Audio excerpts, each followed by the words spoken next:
Kulayan na natin ang drawing mong trip to Batanes. The best time to go to Batanes this season, no?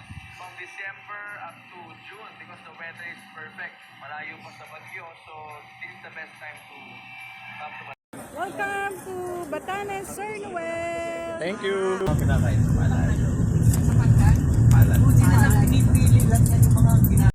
Batanes, isang dream destination para sa halos lahat ng mga Pinoy. At kahit nandito ka na, para ka pa rin nasa panaginip. Dahil sa dami ng magagandang mga tanawin. Pero mo, kahit saan mo ibaling ang iyong mga paningin, mapapabuntong hininga ka na lamang sa kagandahan ng paligid.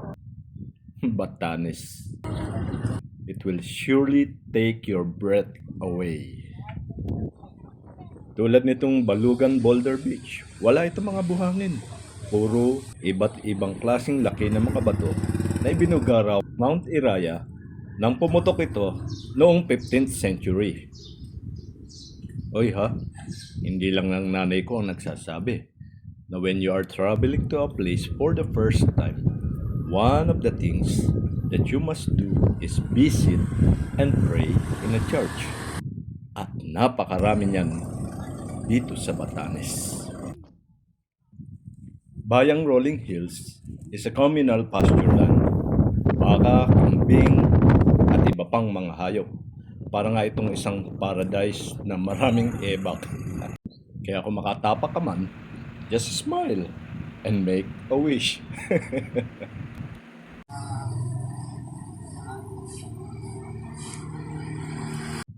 Sa mga lighthouses na nandito sa Batanes, ito ang pinaka-popular sa mga turista. Meron kasi itong gallery and a view deck which will provide you with a stunning view of the sea. Wonderful! Alwa ang tawag sa traditional boat na ito.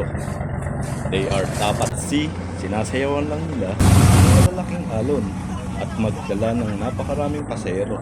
Pwede ka pa nga dito makahuli ng dorado. Perfect ang village na ito para sa mga old soul dahil marami pa rin ditong mga century-old houses that were built during the Spanish era at gawa ito mula sa mga limestones at corals. Ito yung mga houses of the Ivatan. So far so good.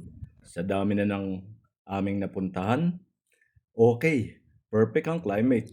Kahit maaraw, kahit umakyat ka pa sa napakataas na bundok, ay hindi ka masyadong pagpapawisan. Simple at tipong mabagal ang takbo ng buhay ng mga tao dito.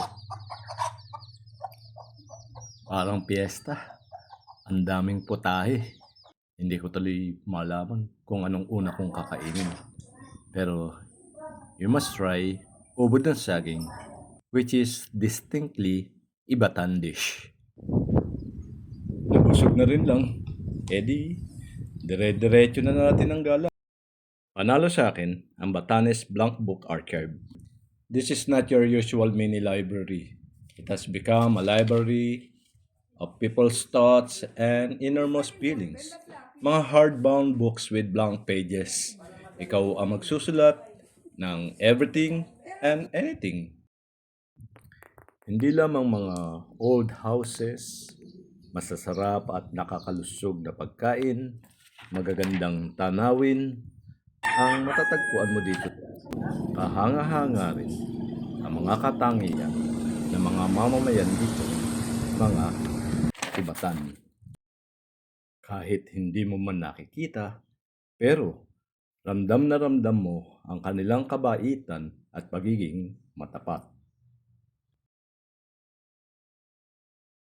Masasabi natin na napakaswerte natin mga Pinoy dahil merong ganitong lugar sa Pilipinas.